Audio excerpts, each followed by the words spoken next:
नमस्कार साथियों, आप सभी का एक बार फिर से स्वागत है राजस्थान की तो महा मैराथन क्लास में साथियों, जिसमें आप लोगों को पता है हमने तो आरबीएससी की जो कक्षा 6 से कक्षा 12 तक की जो पुस्तक है साथियों, इनकी तो एक दो बहुत ही शानदार श्रृंखला शुरू की थी, जहां से वर्तमान में आपको पता है आरपीएससी और साथियों आरएमएसएस वो हर एग्जाम में तो बहुत ही बेहतरीन प्रश्न यहीं से तो कंडक्ट करके रही है और पूरे के कट कॉपी पेस्ट प्रश्न यहीं से पहुंच रही है। तो आज हमारा जो राजस्थान अध्ययन का कक्षा तो अध्याय नंबर दो, तो जो कक्षा नंबर 6 है इसका तो अध्याय नंबर 8 आप लोगों के सामने साथियों, उस अध्याय नंबर 8 की हम चर्चा करेंगे, जिसका नाम है आजीविका के प्रमुख स्रोत। हमने प्रश्न नंबर यूनिट नंबर 1 से लगाकर यूनिट नंबर 7 तक तो सभी अध्यायों की चर्चा कर चुके थे और हमने कक्षा 10वीं की किताब पूरी कर चुके थे, है ना। अभी हमारी श्रृंखला जारी रहेगी, कक्षा 7 भी चर्चा करेंगे, कक्षा 8 भी करेंगे, फिर कक्षा 9 की जो दोनों किताबें सर उनके ऊपर भी पूरा हम आप लोगों के सामने करेंगे साथियों, ठीक है। चलिए शुरू करते थे तो हम अपने हमारे पहले प्रश्न की ओर अपने किताब की ओर से, ठीक है। चलिए आजीविका के दो प्रमुख स्रोत। मनुष्य अपने जीवन निर्वाह के लिए क्या करता है, कार्य करते थे। ये क्षेत्र विशेष रूप से प्राकृतिक संसाधनों, जलवायु, आर्थिक, सामाजिक और शैक्षिक स्तर पर निर्भर करता है साथियों, ठीक है। राजस्थान खनिज संपदा में एक संपन्न राज्य है। यहाँ साथ ही विभिन्न प्रकार की जलवायु पाई जाती है एवं अतः यहाँ के लोग प्रमुखतः कृषि, पशुपालन और खनन कार्य करते हैं। क्वेश्चन इंपॉर्टेंट है आप लोगों से अगर पूछा जाए साथियों कि राजस्थान के जो व्यक्ति है मुख्यतः क्या करते हैं, तो आप सभी जानते हो साथियों यहाँ पर क्या की जाती है, कृषि की जाती है, पशुपालन के लिए जाता है। लेकिन अगर इन तीनों को एक ही क्रम में रख दिया जाए ना साथियों, क्या क्रम में रख दिया, इनको अगर एक ही क्रम में रख दिया जाए तो तीसरा जो ऑप्शन आएगा साथियों हमारा खनन आएगा। क्या आएगा? खनन आएगा। ये बात आपको याद रखनी है, ठीक है।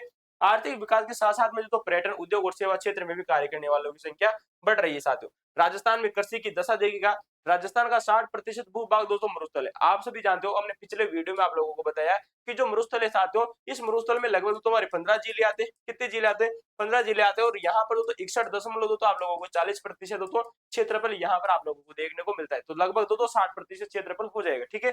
अधिकांश कृषि मानसून की वर्षा पर निर्भर करती है।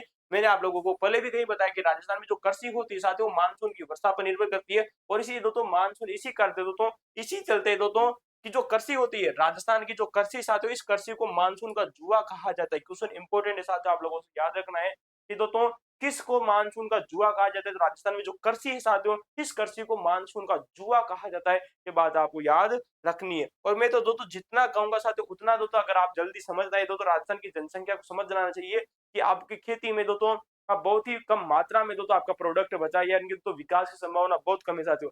जहां पूरी दुनिया व्यापार करने पे तुली हुई है, वही आप लोगों को अब इस क्षेत्र में आगे बढ़ना चाहिए, ठीक है साथियों। चले यहाँ पे वर्ष भर में 3 प्रकार की फसलें की जाती है साथियों। कितनी प्रकार की? 3 प्रकार की। रबी की फसल देखिएगा कल जब हमने जलवायु की पीवाई की हम आप लोगों से कर रहे थे हमने ज्योग्राफी के पीवाई की, किसकी? ज्योग्राफी की जब हमने पीवाई की श्रृंखला शुरू की थी, तो हमारा कल वाला टॉपिक था जलवायु, और आज का भी इसका पार्ट नंबर 2 आज हम आप लोगों से करके तो जलवायु में जब आप लोगों से चर्चा की थी कि जो रबी की फसल होती है ये शीत ऋतु में, किसमें? शीत ऋतु में जो हमारी माउट आती है ना क्या आती है? माउट आती है। इस माउट में क्या होता है साथियों? हाँ, बहुत ही पाला पड़ता है और पाला पड़ने के चक्कर में इस फसल के लिए बहुत ही लाभदायक मानी जाती है। और कहीं ना कहीं इसमें भी जो गेहूं की जो फसल है साथियों, इस गेहूं की फसल के लिए एकदम गोल्डन ट्रोप मानी जाती है। क्या मानी जाती है? शीत ऋतु। चले रबी की फसल की बुआई की बात करें तो साथियों प्रारंभ सर्दी सर्दी के प्रारंभ में होता है। बुआई जो होती है साथियों वो सर्दी के प्रारंभ में हो जाती है और गर्मी के प्रारंभ में इसे यानी कि मार्च अप्रैल में इसकी कटाई कर ली जाती है। क्या कर ली जाती है? मार्च अप्रैल में इसकी कटाई कर ली जाती है। ये बात आपको याद रखनी है साथ, ठीक है। चले इसमें जो प्रमुख फसलें आती है ये देखिएगा, कल हमने लगभग आरपीएस से यहाँ से अब तक 5 बार क्वेश्चन पूछ चुकी है। 5-6 बार क्वेश्चन पूछ चुका सर जी रबी की फसलें कौन कौन सी है। कल मैंने आपको 5-6 क्वेश्चन कराए थे पीवाई की, जिनमें पूछा गया था कि रबी की फसलें कौन कौन सी साथी। ये देखो भाई, नंबर 1 साथियों गेहूं, नंबर 2 से आती सर जी जौ, नंबर 3 आती साथियों चावल जिसे हम धान कहते हैं, नंबर 4 देखिएगा साथी चना, और चने के साथ में देखिएगा आप सरसों। क्या देखिएगा साथियों? सरसों। तो इंपॉर्टेंट है आपको गेहूं, जौ, चावल, चना, सरसों आपको याद रखना है। ये हमारी रबी की फसलें साथियों, ठीक है। खरीफ की फसल की अगर मैं आप लोगों से चर्चा करूं तो खरीफ की फसल वर्षा ऋतु के प्रारंभ में हो जाती है। वर्तमान में आप देख रहे हो अभी जो टाइमिंग पीरियड चल रहा है वो खरीफ की फसल का चल रहा है। किस फसल का चल रहा है? खरीफ की फसल का चल रहा है साथियों। तो शीत वर्षा ऋतु के किसके? वर्षा ऋतु। और जो वर्षा ऋतु होती है साथियों कब से कब तक होती है? हमने कल पिछले वाले वीडियो में चर्चा की थी आप लोगों से कि जो वर्षा ऋतु होती है साथियों ये जुलाई से लगाकर सितंबर होती है। कब से होती है? जुलाई टू सितंबर के बीच में होती है, ठीक है। शीत ऋतु प्रारंभ होने से पहले काट ली जाती है, यानी कि शीत ऋतु जब प्रारंभ होगी तो उससे पहले काट ली जाएगी और वर्षा ऋतु के प्रारंभ में बो दी जाती है। प्रमुख फसलें देखिएगा ज्यादा तो इंपोर्टेंट है आप लोगों से, हर एग्जाम देगा। आपने महिला सुपरवाइजर का एग्जाम देगा, खट कॉपी पेस्ट यहीं से प्रश्न पूछा गया है, और फिर बच्चे बोलते सर जी प्रश्न तो आता ही नहीं। अरे अच्छे आता है लाला, देखा करो तुम, ठीक है। चले तो प्रमुख फसल देखिए सर जी, ज्वार, क्या सर जी, ज्वार, बाजरा, मूंग, कपास, ये देखो भाई कल का प्रश्न है। कपास है ना, किसकी फसल है, खरीफ की फसल है। गन्ना, मूंगफली, तिल साथियों, कौन सी, तिल। और इसके अलावा तो आप और ऐड करो इसमें सर जी, सोयाबीन तो आई नहीं, सोयाबीन साथियों, कौन सी, सोयाबीन है ना, सोयाबीन, ठीक है भाई। चलिए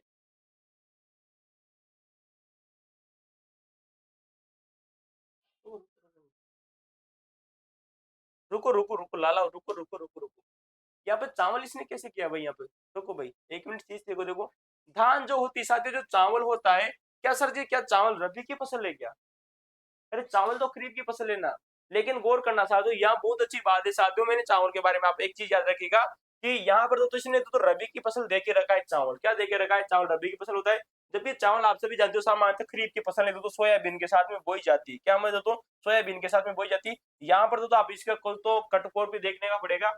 तो इसमें क्या करना का पड़ेगा, मुझे जहां तक लग रहा है तो खरीफ की फसल है। और कभी कभी जो चावल होता है तो वर्तमान में इसे तो भारत में तो चाहे रबी की फसल हो, चाहे तो खरीफ की फसल हो, या फिर तो गर्मी का मौसम हो, जायद की फसलें हो, उन तीनों में तो चावल की तो खेती की जाने लगी है। आप जानते हो पश्चिम बंगाल का जो क्षेत्र साथ है हमारा, असम पश्चिम बंगाल का क्षेत्र, वहां पर आज भी जो किसान है साथ असम जो बोरो है, वो चावल की जो किस्में साथ है, वो आज भी तो साल भर पूरी चर्चा में करते हैं, पूरी साल भर की जाती है।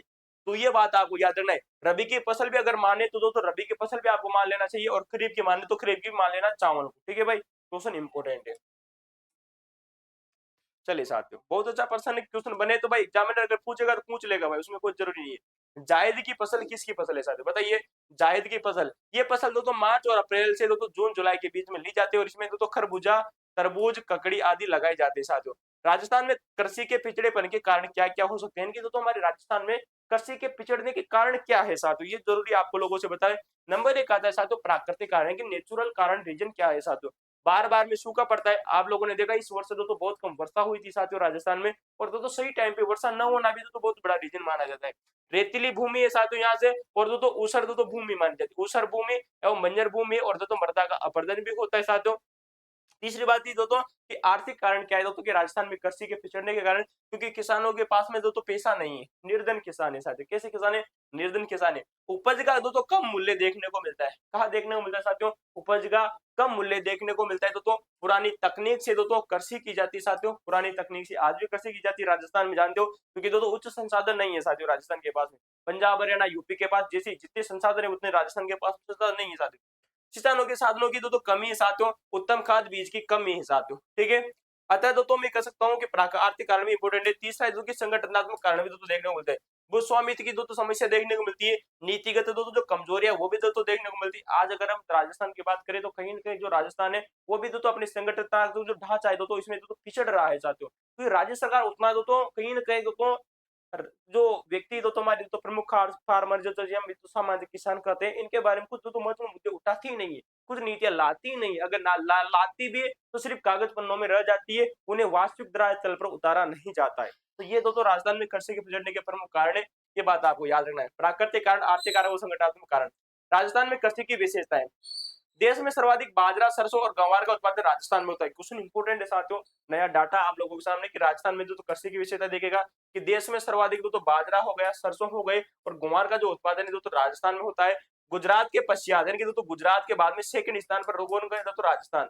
सेकंड स्थान पर भारत में तो मूंगफली का उत्पादन किया जाता है, जो कि दूसरे स्थान पर। ये क्वेश्चन इंपोर्टेंट है, आप लोगों को याद रखना है। ये तो नया डाटा है, मैं फिर बोल रहा हूँ तो नया डाटा इंपोर्टेंट है, पूछा जाएगा क्वेश्चन। ये तो अभी तो थोड़े दिन पहले तो पुलिस एग्जाम हुआ था, उसमें भी क्वेश्चन पूछा गया था ये वाला, कंफर्म मेरे को पता है भाई, ठीक है। चाहे दो सब इंस्पेक्टर का एग्जाम हो, हर दो एग्जाम में इंपोर्टेंट है।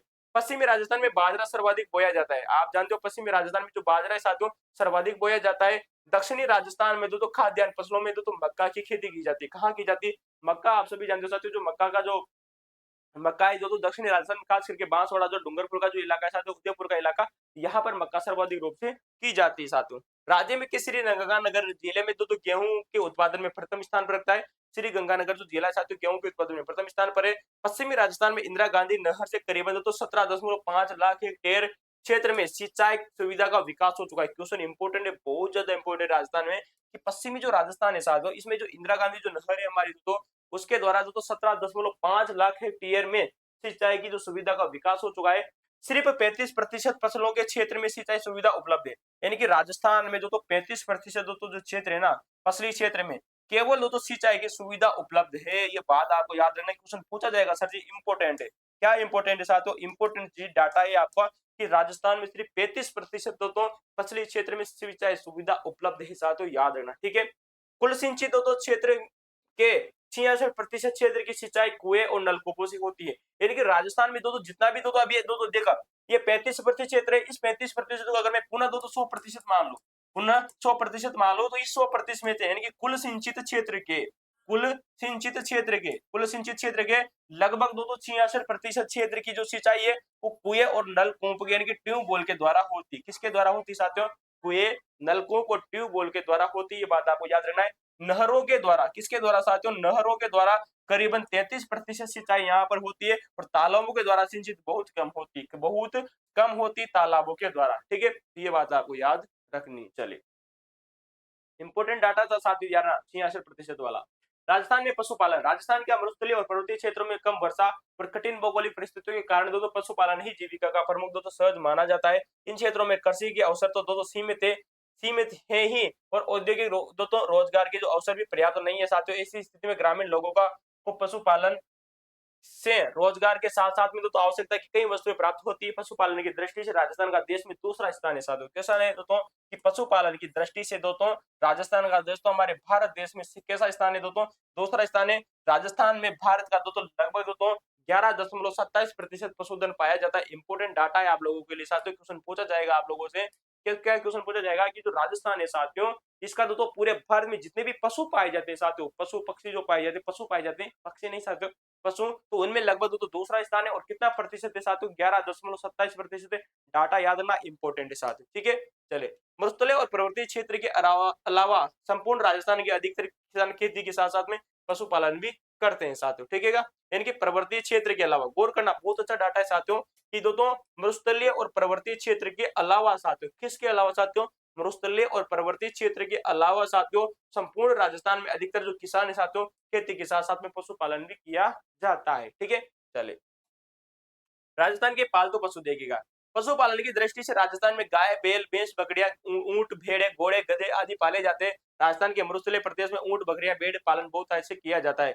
राजस्थान की 20वीं पशु गणना जो कि 2019 के अनुसार ऊंट और गधों की संख्या चिंताजनक कमी हुई है। क्वेश्चन इंपोर्टेंट है, अभी हाल ही में तो मैंने देखा था, ये दो क्वेश्चन सेकंड ग्रेड में भी यहाँ से कट कॉपी पेस्ट क्वेश्चन पूछा देखने को मिला दोस्तों। तो गौर करना कि 2019 की जो जनगणना कहती दोस्तों राजस्थान की पशु गणना की कहते दोस्तों कि ऊंट और दोस्तों जो गधे हैं साथियों, ऊंट और गधों की संख्या में चिंताजनक कमी हुई है साथियों। क्या हुई है? संख्या है ना वो दोस्तों ऊंटों की और गधों की संख्या में क्या हुई है? कमी हुई है। जबकि गौर करना साथियों, भेड़ क्या हुई है दोस्तों? भेड़, बकरियां, क्या करना है साथियों आपको? एक तो करना है दोस्तों भेड़ भेड़ बकरियां की संख्या में कमी आई है। तो दोस्तों गौर करना, भेड़ बकरियों की संख्या में कमी हुई है, ऊंट और दोस्तों गधों की संख्या में कमी हुई है। लेकिन क्वेश्चन इंपोर्टेंट है ना, जो कि दोस्तों सेकंड ग्रेड में आप लोगों से पूछा गया था, उस पर्सन को गौर करना है साथियों। क्या करना है? सेकंड ग्रेड वाले पर्सन को गौर करना है कि राजस्थान में जो गाय और जो भैंस है दोस्तों, गाय और भैंस की संख्या में वृद्धि हुई है साथियों। क्या हुई है? मामूली वृद्धि देखने को मिली थी। क्वेश्चन अभी हाल ही में पूछा गया था आरपीएससी के द्वारा साथियों। किसके द्वारा? आरपीएससी के द्वारा पूछा गया था। और इंपोर्टेंट है साथियों, आप लोगों से यहाँ से डाटा पूछा जाएगा, ठीक है भाई। तो ऊंटों की संख्या में, गधों की संख्या में, तो भेड़ों की संख्या, बकरियों की संख्या में कमी हुई है। लेकिन सर ये गाय और जो भैंस है साथियों, इनकी संख्या में मामूली वृद्धि देखने को मिली है।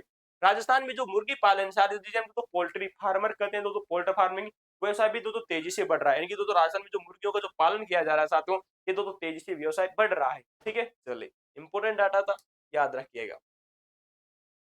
पशुपालन से लाभ क्या होता है साथियों? पशुपालन से ग्रामीण लोगों को रोजगार मिलता है, पशुओं पर आधारित उद्योगों का विकास होता है साथियों। इस दोस्तों व्यवसाय से पौष्टिक आहार, घी, मक्खन, छाछ, दही आदि प्राप्त होते हैं।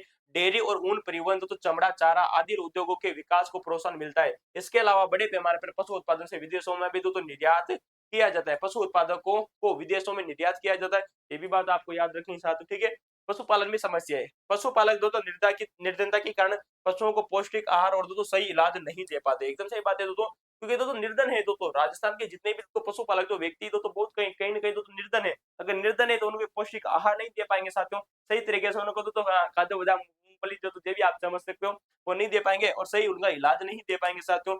पशुपालक उनके पास में तो कमजोर और घटिया नस्ल के पशु है। राजस्थान में अगर आप देखोगे, पंजाब हरियाणा में जिस प्रकार की भैंसें पाई जाती है, राजस्थान में भैंसें देखने को मिलती है नहीं उतनी प्रकार की, मतलब वो अच्छी किस्म की भैंसें नहीं है। पशुपालक है ना, तो दो घटिया किस्म की नस्लें साथ, ये समस्या है दोस्तों हमारे राजस्थान की। ठीक है, चारागाहों के लिए पर्याप्त भूमि की कमी दोस्तों देखने को मिलती है। आप देखोगे राजस्थान में जिधर जाओ जिधर क्या है दोस्तों, मरुस्थल ही मरुस्थल है। क्या है? मरुस्थल ही मरुस्थल है। तो सर जी पर्याप्त भूमि की कमी साथियों किसकी? चारागाह की साथियों। परंपरागत तरीके से पशुपालन करते हैं, सीधी सी बात है, आज भी वही पुराना जमाना है। चार भैंसे चार गाय को ले गए साथ, और कहाँ गए? खेत में गए और चराने लगे। पशुपालन जो किया जाएगा क्या परंपरागत तरीके से करोगे, क्या तुम्हारा उत्थान हो पाएगा? नहीं हो पाएगा, सीधी सी बात है। पशुपालन में व्यावसायिक दृष्टिकोण की कमी है साथियों, है ना। हाँ, जरूरी है तो इन्हें आपको बिजनेस के रूप में देखना पड़ेगा। ठीक है, तो बार बार में तो सूखे के और अकाल से पशुओं के लिए जल और चारे की समस्या भी देखने को मिलती है साथियों। राजस्थान में खनन देखिएगा, राजस्थान में विभिन्न प्रकार के खनिज पाए जाते हैं, इसलिए राजस्थान को खनिजों का अजायबघर कहा जाता है। क्वेश्चन इंपोर्टेंट है साथियों, कई बार आप लोगों से पूछा जा चुका, डाटा आपको याद रखना है साथी, क्वेश्चन इंपोर्टेंट है। इंपोर्टेंट है, यहाँ से इंपोर्टेंट है भाई। इंपोर्टेंट क्या चीज है, इस चीज को देखिएगा कि राजस्थान में विभिन्न प्रकार के खनिज पाए जाते हैं, इस वजह से राजस्थान को साथियों, किसको? राजस्थान को खनिजों का अजायबघर कहा जाता है। अजायबघर का मतलब समझ, इतने खनिज पाए जाते हैं, इतने खनिज पाए जाते हैं कि पूरे भारत में किसी राज्य में खनिज नहीं देखने को मिलते जितने राजस्थान में मिलते हैं। क्यों मिलते हैं? क्योंकि सर यहाँ पर अरावली पर्वतमाला है साथियों। क्या है? अरावली पर्वतमाला। राजस्थान में लगभग तो 67 प्रकार के खनिजों का उत्खनन हो रहा है, तो खनिजों का खनन हो रहा है। क्वेश्चन इंपोर्टेंट है, भविष्य का प्रश्न है साथियों। किसका प्रश्न है?